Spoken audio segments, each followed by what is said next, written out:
salam sejahtera untuk kita semua. Sebelumnya, izinkan saya memperkenalkan diri. Nama saya Yudika Prasetyo Menorung dengan nomor induk mahasiswa 23061127 dari kelas TAPA. Pada video kali ini, saya akan mempresentasikan mengenai permeabilitas uap air yang akan menjadi tugas untuk memenuhi mata kuliah praktikum teknologi pengemasan.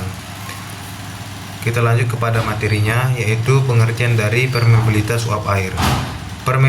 Permeabilitas uap air atau water vapor permeability merupakan kemampuan suatu material, terutama plastik kemasan, dalam menghalangi dan merugikan lewatnya uap air melalui permukaannya. Karakteristik ini sangat penting dalam industri pangan karena berpengaruh kepada daya simpan dan kualitas produk pangan itu sendiri. Nilai permeabilitas uap air bergantung pada struktur mikro seperti ketebalan suhu, kelembapan, dan relatif lingkungan. Semakin rendahnya nilai permeabilitas uap air pada suatu bahan, semakin baik pula kemampuan penghalang terhadap uap airnya. Menurut beberapa literatur, salah satunya yaitu Wibowo et al. Tahun 2020 menilai kemasan biodegradable yang terbuat dari pati jagung dan gliserol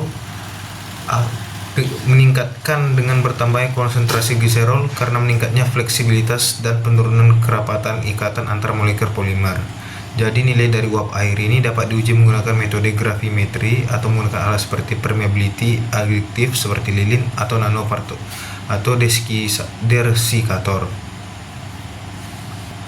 Mekanisme cara kerja perpindahan uap air melalui plastik yaitu terdiri dari pertama absorpsi, yaitu uap air pada permukaan luar plastik. Yang kedua itu difusi uap air melalui struktur molekul plastik, yaitu melalui celah-celah atau jaringan antar molekul. Yang ketiga itu desorpsi uap air ke lingkungan kepada sisi dalam plastik. Mekanisme ini sangat dipengaruhi oleh struktur internal plastik, polaritas bahan, serta ketebalan dan homogenitas film plastik. Kita lanjut kepada faktor-faktor yang mempengaruhi permeabilitas uap air. Adapun beberapa faktor yang mempengaruhi permeabilitas uap air antara lain, yang pertama yang tentunya jenis plastik. Plastik dengan struktur polimer rapat seperti PE, PET atau PVC memiliki permeabilitas uap air yang lebih rendah dibandingkan LDPE atau HDPE. Kedua yaitu ketebalan. Semakin tebal bahan, maka permeabilitasnya semakin rendah karena jalur difusi yang lebih panjang. Yang ketiga itu suhu atau kelembapan. Kenaikan suhu atau kelembapan akan meningkatkan energi kinetik molekul sehingga uap air lebih mudah menembus plastik. Yang terakhir yaitu penambahan additif atau lapisan penghalang. Penggunaan bahan seperti lilin, aluminium foil, dan nanokomposit dapat menurunkan permeabilitas secara signifikan. Kita lanjut kepada jenis-jenis plastik pada permeabilitas uap air. Yang pertama itu LDPE, panjangannya itu Low Density Polyethylene. Itu memiliki permeabilitas uap air yang cukup tinggi karena struktur molekulnya yang kurang rapat dan bersifat fleksibel. Biasanya digunakan untuk kemasan produk segar. Yang kedua PET, yaitu Polyethylene Terephthalate. Yaitu struktur rantai polimer yang kaku dan dapat membuat PET lebih tahan terhadap permeasi uap air. Cocok untuk produk minuman dan makanan kering.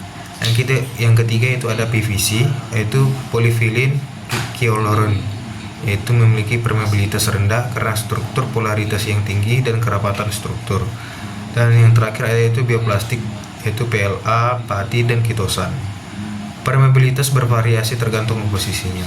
PLA memiliki WVV sedang, sementara bioplastik berbasis pati cenderung lebih tinggi, kecuali dimodifikasi dengan bahan pengisi atau pelapis. Permeabilitas uap air ini sangat signifikan dalam industri pangan karena permeabilitas ini sangat berpengaruh terhadap daya simpan, kualitas sensoris, dan keamanan mikrobiologis produk pangan. Kemasan dengan permeabilitas tinggi dapat menyebabkan yaitu yang pertama produk menyerap kelembapan, menjadi lembek, rusak, ataupun berjamur. Yang kedua itu perubahan rasa, tekstur, dan warna. Dan yang terakhir itu penurunan nilai gizi akibat reaksi kimia dengan air seperti hidrolisis. Dengan kita mempelajari tentang permeabilitas ini, tentunya kita akan dapat tahu bahwa permeabilitas ini dapat mempengaruhi daya simpan dari suatu produk, sehingga kita dapat menggunakan plastik dengan permeabilitas uap yang tinggi, sehingga produk yang kita simpan dapat penyimpanannya dapat lebih panjang, daya simpannya lebih panjang. Baik, mungkin itu saja yang bisa saya sampaikan. Lebih dan kurang saya mohon maaf. Saya ucapkan terima kasih. Selamat malam.